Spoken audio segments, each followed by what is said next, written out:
ಪ್ರಿಯ ವೀಕ್ಷಕರೇ, ನಾನು ನಿಮ್ಮ ಕುಮಾರ್ ಲಕ್ಷ್ಮಣಪ್ಪ. ಇವತ್ತೊಂದು ಸಣ್ಣ ಕಥೆಯನ್ನು ನಿಮ್ಮ ಮುಂದೆ ಇಡ್ತಾ ಇದ್ದೀನಿ. ಒಂದೂರಲ್ಲಿ ಒಬ್ಬ ಹೆಂಗಸಿರ್ತಾಳೆ. ಅವಳು ಎಲ್ಲ ಸಂಬಂಧಗಳಿಂದ ದೂರ ಆಗಿ ತುಂಬ ನೋವನ್ನು ಅನುಭವಿಸ್ತಾ ಇರ್ತಾಳೆ. ಹತ್ತಿರದ ಒಂದು ಕಾಡಲ್ಲಿ ಒಬ್ಬ ಋಷಿಮುನಿ ಇದ್ದಾರೆ ಅಂತಂದು ಗೊತ್ತಾಗುತ್ತೆ. ತಕ್ಷಣ ಅಲ್ಲಿ ಹೋಗಿ ಒಂದು ಪರಿಹಾರನ ಕಂಡುಕೊಳ್ಳೋಣ ಅಂತಂದೇಳ್ಬಿಟ್ಟು ಆ ಋಷಿಮುನಿ ಹತ್ರ ಹೋಗ್ತಾಳೆ. ಅಲ್ಲಿ ಆ ಮುನಿಯನ್ನು ಭೇಟಿಯಾಗಿ, ಸ್ವಾಮಿ, ನನ್ನಿಂದ ಸಂಬಂಧಗಳೆಲ್ಲ ದೂರ ಆಗ್ತಾ ಇದ್ದಾವೆ, ನನಗೆ ತುಂಬ ನೋವಾಗ್ತಾ ಇದೆ, ಏನಾದರೂ ಒಂದು ಪರಿಹಾರ ಕೊಡಿ ಅಂತಂದು ಕೇಳ್ಕೊತಾಳೆ. ಸೊ ಯೋಚನೆ ಮಾಡಿದಂಥ ಋಷಿಮುನಿ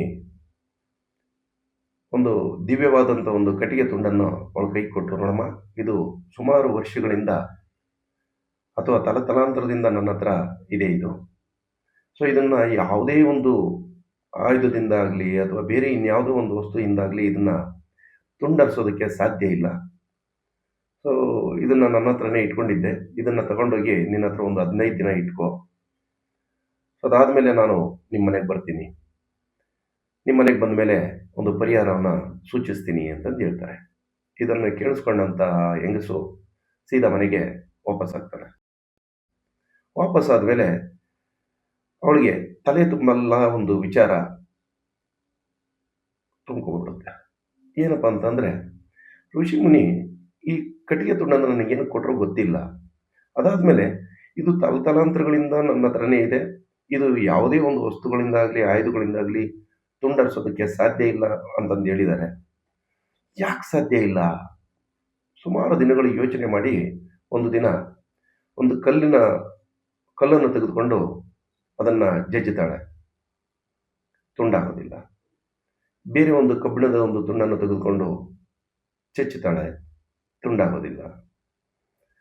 ಕೊನೆಗೆ ಸುಮಾರು ಹೊತ್ತು ಇದೇ ರೀತಿ ಪ್ರಯತ್ನ ಪಟ್ಟಂಥ ಹೆಂಗಸು ಮನೆಯಲ್ಲಿದ್ದಂಥ ಒಂದು ಮಚ್ಚನ್ನು ತೆಗೆದುಕೊಂಡು ಅದನ್ನು ಕತ್ತರಿಸ್ತಾಳೆ. ಕತ್ತರಿಸಿದಾಗ 3-4 ಪೀಸ್ ಆಗೋಗ್ಬಿಡುತ್ತೆ. ಪೀಸ್ ಆದಮೇಲೆ ಅವ್ರಿಗೆ ತುಂಬ ಖುಷಿ ಆಗೋಗ್ಬಿಡುತ್ತೆ.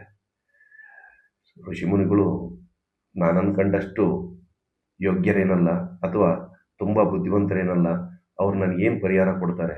ಯಾಕೆ ಅಂತಂದರೆ ಅವ್ರು ಹೇಳಿದ್ರು, ಸುಮಾರು ವರ್ಷಗಳಿಂದ ನನ್ನಲ್ಲೇ ಇರುವಂಥ ಈ ದಿವ್ಯವಾದಂಥ ಒಂದು ಕಟ್ಟಿಗೆ ತುಂಡು ಯಾವುದರಿಂದನೂ ತುಂಡಾಗೋದಿಲ್ಲ ಅಂತಂದೇಳ್ಬಿಟ್ಟು, ಆದರೆ ನೋಡು, ನಾನು ಪ್ರಯತ್ನ ಪಟ್ಟಿದ್ದಕ್ಕೆ ಇದು ತುಂಡಾಗೋಯ್ತು ಅಂತಂದೇಳ್ಬಿಟ್ಟು ಖುಷಿ ಪಡ್ತಾ ಇರ್ತಾಳೆ. ಅದಾದಮೇಲೆ ಕೆಲವೇ ದಿನಗಳಲ್ಲಿ ಆ ಋಷಿಮುನಿ ಈ ಹೆಂಗಸಿನ ಮನೆಗೆ ಬರ್ತಾರೆ. ಬಂದುಬಿಟ್ಟು, ಏನಮ್ಮ, ಹೇಗಿದೆಯಾ ಅಂತ ಕೇಳ್ತಾರೆ. ಚೆನ್ನಾಗಿದ್ದೀನಿ, ಮತ್ತು ನಿಮ್ಮ ಸಂಬಂಧಗಳ ಬಗ್ಗೆ ಯಾವ ರೀತಿ ಇದೆ? ಸಂಬಂಧಗಳು ಅದೇ ರೀತಿ ಇದೆ ಸ್ವಾಮಿ, ಯಾವುದೇ ರೀತಿಯಾದಂಥ ಒಂದು ಉಪಯೋಗ ಆಗಲಿಲ್ಲ ನೀವು ಕೊಟ್ಟಿರೋಂಥದ್ದು ಕಟ್ಟಿಗೆ ತುಂಡಿಂದ ಅಂತಂದಿರ್ತಾರೆ. ಹೌದಾ, ಮತ್ತು ಹಾಗಾದರೆ ಆ ಕಟ್ಟಿಗೆ ತುಂಡನ್ನು ವಾಪಸ್ ಕೊಡು ಅಂತ ಕೇಳ್ತಾರೆ. ಅವಳು ಪೀಸ್ ಆಗಿರುವಂಥ ಒಂದು ಕಟ್ಟಿಗೆ ತುಂಡನ್ನು ತಂದು ಸ್ವಾಮೀಜಿಗೆ ಎದುರುಗಡೆ ಇಡ್ತಾರೆ. ಸ್ವಾಮೀಜಿಗೆ ಆಶ್ಚರ್ಯ ಆಗುತ್ತೆ. ಯಾಕೆ ಈ ರೀತಿ ಮಾಡಿದೆ, ಏನಾಯಿತು ಅಂತ ಕೇಳ್ತಾರೆ.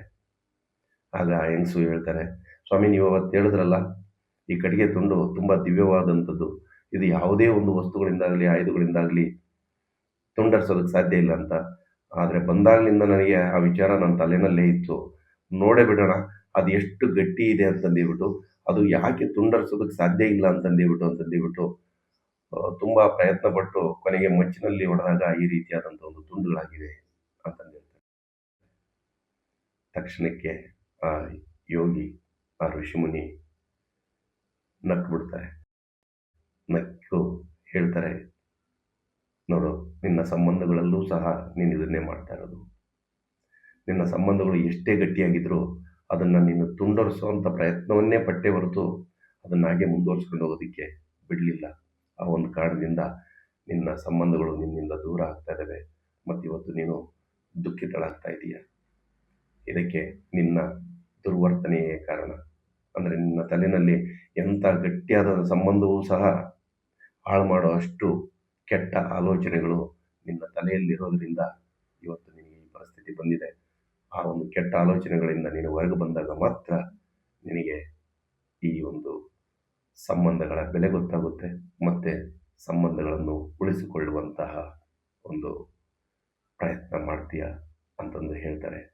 ತಕ್ಷಣಕ್ಕೆ ಆ ಹೆಂಗಸು ಆ ಋಷಿಮುನಿಯ ಕಾಲಿಗೆ ಬಿದ್ದು ಆಶೀರ್ವಾದವನ್ನು ಪಡ್ಕೊತಾಳೆ. ಹೌದು ಸ್ನೇಹಿತರೆ, ನಮ್ಮ ಸಂಬಂಧಗಳು ಗಟ್ಟಿಯಾಗಿರಬೇಕು ಅಂತ ಅಂದರೆ ನಾವು ಕೆಲವೊಂದು ಸಾರಿ ಕಾಂಪ್ರಮೈಸ್ ಅನ್ನೋದು ಆಗಬೇಕಾಗುತ್ತೆ.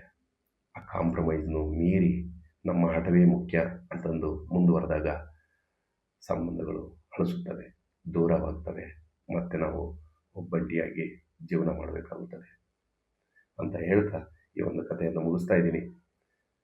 ಈ ಒಂದು ವಿಡಿಯೋ ಇಷ್ಟ ಆಗಿದ್ದರೆ ಲೈಕ್ ಮಾಡಿ ಮತ್ತು ಶೇರ್ ಮಾಡಿ, ಹಾಗೆ ಸಬ್ಸ್ಕ್ರೈಬ್ ಮಾಡಿ.